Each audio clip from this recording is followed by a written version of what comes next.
नमस्कार, मैं कृष्णा अवतार। आप देख रहे हैं दैनिक रेडियो।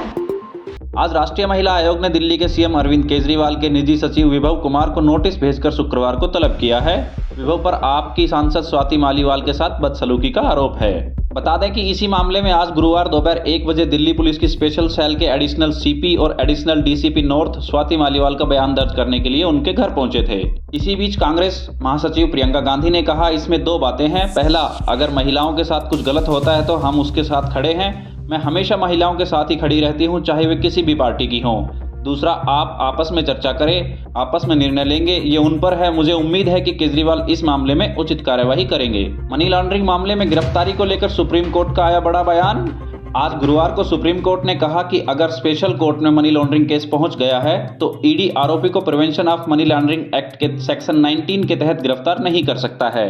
जस्टिस अभय ओका और जस्टिस उज्जवल भुइयां की बेंच ने यह आदेश पंजाब और हरियाणा हाईकोर्ट के उस फैसले पर दिया है जिसमें हाईकोर्ट ने आरोपियों को प्री अरेस्ट बेल याचिका खारिज कर दी थी। जानकारी के लिए बता दें कि सुप्रीम कोर्ट ने इस साल जनवरी में आरोपियों को अंतरिम जमानत दी थी।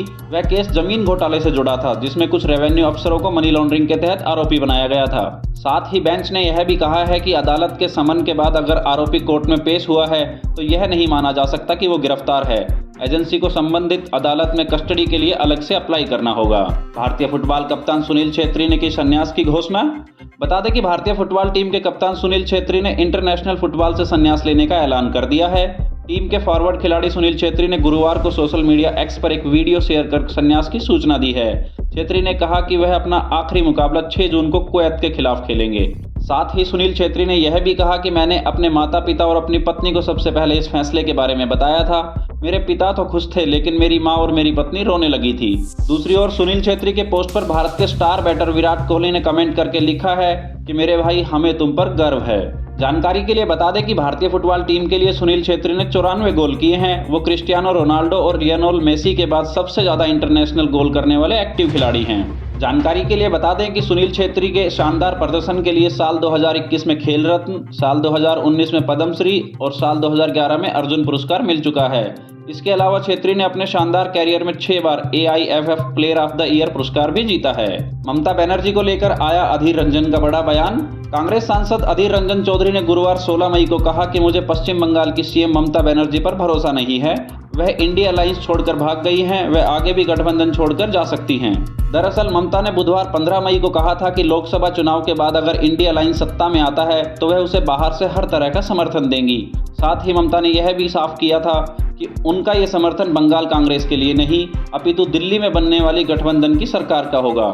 ममता के इस बयान पर अधीर रंजन कहते हैं कि ममता का कोई भरोसा नहीं है। अगर भाजपा मजबूत रही तो ममता उनकी तरफ भी जा सकती है।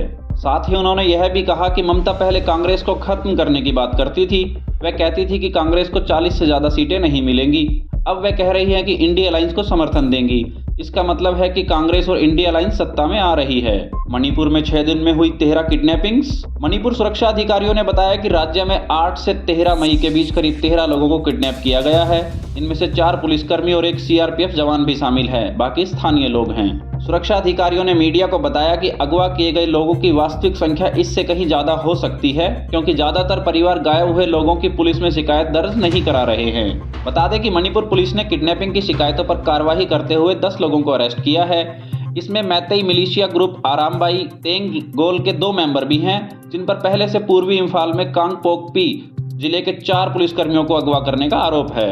रिपोर्ट्स के मुताबिक पिछले कुछ दिनों में राज्य में अपहरण और जबरन वसूली के मामलों में तेजी आई है जिसके पीछे बेरोजगारी, कट्टरपंथी ग्रुप के लिए हथियार खरीदने या ऑपरेशन चलाने के लिए पैसों की जरूरत जैसी वजह शामिल हैं। ये थी आज की बड़ी खबरें। आप देख रहे थे दैनिक रेडियो। नमस्कार, धन्यवाद।